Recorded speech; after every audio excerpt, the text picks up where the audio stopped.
বড়দেরকে প্রণাম আর ছোটদেরকে ভালোবাসা জানিয়ে আমি শিপ্রা মজুমদার আজকে আবার একটা নতুন রেসিপি নিয়ে তোমাদের কাছে চলে এসেছি। আশা করি রেসিপিটা তোমাদের ভীষণ ভালো লাগবে। তাহলে দেখতে শুরু করো এখন থেকে। আজকে আমি তোমাদেরকে কি দেখাতে চলেছি দেখো বন্ধুরা, আমি একটা থালার মধ্যে একটা আলু, একটা টমেটো, একটা পেঁয়াজ আর দুটো কাঁচা লঙ্কা নিয়ে নিয়েছি। এবার আলুটাকে খোসা ছাড়িয়ে নিচ্ছি। পরিষ্কার করে খোসাটাকে ছাড়িয়ে নিতে হবে। দেখো আলুর খোসা ছাড়ানো হয়ে গেছে। এবার আমি প্রথমে গোল গোল স্লাইস করে কেটে নিচ্ছি। পুরো আলুটা দেখো স্লাইস করা হয়ে গেল। এরপরে আমি এটাকে কুচি কুচি করে কেটে নেব।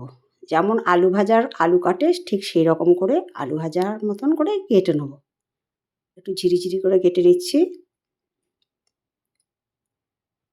আজকের রেসিপিটা ভীষণ সুন্দর টেস্টি একটা রেসিপি। দেখো আলুটা কাটা হয়ে গেল। পেঁয়াজটাকেও ঠিক ওই রকম করে আমি সামনে পিছন পেঁয়াজটাকেও খুব সুন্দর করে স্লাইস করে কেটে নেব। যতটা কুচি কুচি করা যায় আর কি, এভাবে কুচি কুচি করে দেখো কেটে নিচ্ছি। পেঁয়াজটা আমার কাটা হয়ে গেল।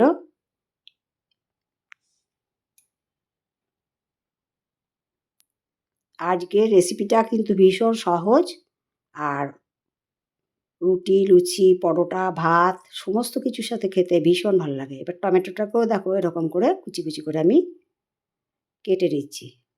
সব কিছু যেন একরকমই কাটাটা হয়। কাটাটা সব কমপ্লিট হয়ে গেল। এবার দেখো একটা বাটির মধ্যে 1 কাপ মুসুরির ডাল নিয়ে নিলাম। মুসুরির ডালটাকে এবার জল দিয়ে বেশ কিছুক্ষণ ভিজিয়ে রেখে দেবো। ভিজিয়ে রেখে দিলে কী হবে, বেশ অনেকটা ফুলে উঠবে। দেখো বেশ ফুলে উঠেছে। এবার এটাকে ধুয়ে নিয়ে এসেছি। এবারে গ্যাসের ওভেনে কড়াই চাপিয়ে দিয়ে আজকে আমি মুসুরির ডাল দিয়ে ডাল ফ্রাই করে দেখাবো তোমাদেরকে। মুসুরির ডালটা সম্পূর্ণটা দিয়ে দিলাম। এবারে কেটে রাখা আলু ধুয়ে পরিষ্কার করে মুসুরি ডালের মধ্যে দিয়ে দিলাম। সম্পূর্ণ আলুটা দেওয়ার পরে পেঁয়াজটাকেও দিয়ে দিলাম। পেঁয়াজটাকে একটুখানি এরকম করে ঘষে দিতে হবে, তাহলে সমস্ত পেঁয়াজের পাপড়িগুলো ছেড়ে যাবে। টমেটোটাকে দিয়ে দিলাম আর কুচি কুচি করে লঙ্কাগুলোকেও দিয়ে দিলাম। দিয়ে এবারে দিয়ে দিলাম 1/2 চামচের কম হলুদ, 1 চামচের কম লবণ আর 1 চামচের কম জিরের গুঁড়ো, আর দিয়ে দিলাম 1/2 চামচের মতো লাল লঙ্কার গুঁড়ো। এরপরে দিয়ে দিচ্ছি সর্ষের তেল প্রায় 1.5 চামচের মতন। দিয়ে এটাকে হাতে করে ভালো করে টিপে টিপে মেখে নিতে হবে, যাতে করে আলু, পেঁয়াজ, টমেটো বেশ সহজেই নরম হয়ে যায় আর বেশ একটা জলীয় ভাব বেরিয়ে আসে।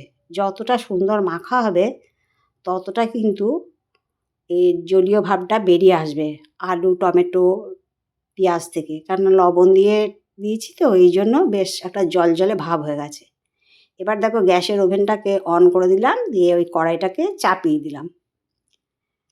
যেহেতু কিছুটা জল বেরিয়েছে সেই জন্য এখন আর আপাতত জল দিচ্ছি না, পরে লাগলে জল দেব। একটা ঢাকনা চাপা দিয়ে রাখলাম। 2-4 মিনিটের মতন ঢাকনা চাপা দিয়ে রেখেছিলাম। দেখো অনেকটা বেশ ফ্রাই হয়ে গেছে। এবার হালকা হাতে এগুলোকে নেড়ে চেড়ে দিচ্ছি। এই রান্নাটা হতে কিন্তু খুব বেশি সময় লাগে না, আর খুব বেশি জল দিলে কিন্তু এটা ঘাটা ঘাটা হয়ে যাবে। সেই জন্য একটুখানি আমি ওপর থেকে একটু নাড়াচাড়া করে দিলাম। দিয়ে এরপরে সামান্য পরিমাণে জল দিয়ে দিলাম। এবার ওপর থেকে নিচ থেকে সম্পূর্ণটা একটু ভালো করে নাড়িয়ে চাড়িয়ে দেবো। খুব সহজে আজকে তোমাদেরকে ডাল ফ্রাই রেসিপি তৈরি করে দেখাচ্ছি। আর একটুখানি সময়ের জন্য ঢাকনা চাপা দিয়ে রেখেছিলাম। ডালটা বেশ ফাটা ফাটা হয়ে গেছে আর অনেকটাই সেদ্ধ হয়ে গেছে। টমেটো, আলু সমস্ত নরম হয়ে গেছে। ডালটা কিন্তু পুরো গলে যাবে না, একটু ফাটা ফাটা ভাব থাকবে, তাহলে খেতে ভীষণ ভালো লাগবে। এটা তো বলেছি ডিনারে, লাঞ্চে সমস্ত কিছুর সাথে খেতে খুব ভাল লাগবে। দেখো রান্নাটা বেশ অনেকটা কমপ্লিট হয়ে গেছে, কত সুন্দর দেখতে লাগছে। এরপরে আমি একটা ননস্টিক হাতা চাপিয়ে দিলাম গ্যাসটা জ্বালিয়ে। তারপরে এর মধ্যে এক পলা সর্ষের তেল দিয়ে একটা শুকনো লঙ্কা ফোড়ন দিয়ে দিলাম, আর দিয়ে দিলাম 1/2 ইঞ্চির মতন আদাকে কুচিয়ে নিয়েছিলাম, সেটাকেও বেশ ভালো করে ভেজে নিলাম। ভাজাটা যখন খুব সুন্দর হয়ে গেল, তারপরে আমি গ্যাসের নবটা অফ করে এই ডাল ফ্রাইয়ের মধ্যে দিয়ে দেবো। ডাল ফ্রাইটা অনেকটা হয়ে গেছে রান্না, আর বেশি তৈরি করা যাবে না, এর থেকে তো বেশি টাইট করতে গেলে কিন্তু তলা ধরে যাবে। এরপরে আমি দিয়ে দিলাম একটা তড়কা করেছিলাম, সেই তড়কাটা দিয়ে দিলাম। আদা আর শুকনো লঙ্কার একটা তড়কা দিয়ে ভালো করে ওপর নিচ নাড়িয়ে চাড়িয়ে নিলাম। তাহলে বন্ধুরা দেখতে পেলে কত সুন্দর আর কত সহজে একটা ডাল ফ্রাই রেসিপি আজকে আমি তোমাদেরকে তৈরি করে দেখালাম। যদি তোমাদের আজকের রেসিপিটা ভালো লাগে তাহলে লাইক, শেয়ার, কমেন্ট আর সাবস্ক্রাইব করে আমার চ্যানেলের পাশে থেকো। আর যদি কোনো নতুন বন্ধু এসে থাকো অবশ্যই বেল বাটনটা অন করে দিও, তাহলে সমস্ত নোটিফিকেশান তোমাদের কাছে পৌঁছে যাবে। দেখো কত সুন্দর দেখতে লাগছে। আর এরকম সহজ সহজ রেসিপি আমার চ্যানেলে অনেক আছে, তোমরা ইচ্ছা করলে চ্যানেলটা ভিজিট করতে পারো। তোমাদেরকে একটু সামনে থেকে দেখিয়ে দিচ্ছি, দেখো কত সুন্দর রান্নাটা খুব সহজে খুব কম সময়ের মধ্যে হয়ে গেল। এটা বাড়ির প্রত্যেকটা সদস্য কিন্তু খেতে ভীষণ পছন্দ করে, আর একটা অপূর্ব গন্ধ আর স্বাদযুক্ত ডাল ফ্রাই রেসিপি আজকে আমি তোমাদেরকে তৈরি করে দিলাম। দেখো রান্নাটা কমপ্লিট হয়ে যাওয়ার পরে আমি একটা প্লেটের মধ্যে সার্ভ করে নিচ্ছি। ধীরে ধীরে এটা করে নিতে হবে। ডালটা তোমরা দেখে বুঝতে পারছো পুরো গলে যায়নি, একটু গোটা গোটাও আছে, আবার সেদ্ধও খুব সুন্দর হয়ে গেছে। ঝটপট যদি কোনো রেসিপি তোমাদের করতে ইচ্ছা না করে বা রান্না করতে ইচ্ছা না করে, তোমরা এইটা সহজে তৈরি করে নিতে পারো, চটপট হয়ে যায় আর তেমনি সুন্দর টেস্টি খেতে। আমি দুটো পেঁয়াজ গোল গোল করে কেটে স্লাইস বার করে একটু ডেকোরেশন করে দিলাম।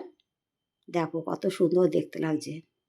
তাহলে তোমাদের সুন্দর সুন্দর কমেন্টসের মাধ্যমে জানিও আজকের রেসিপিটা তোমাদের কেমন লাগলো। তোমাদের সুন্দর সুন্দর কমেন্টস পেলে আমি কিন্তু আরেকটা রেসিপি তৈরি করতে অনেক উৎসাহ পাই।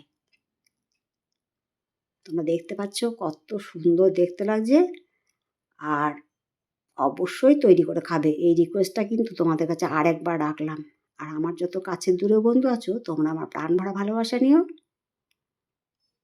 এরকম অন্য আরেকটা রেসিপি নিয়ে অন্য কোনো দিন ফিরে আসবো তোমাদের কাছে। তাহলে আজকে এই পর্যন্ত রাখি, টাটা।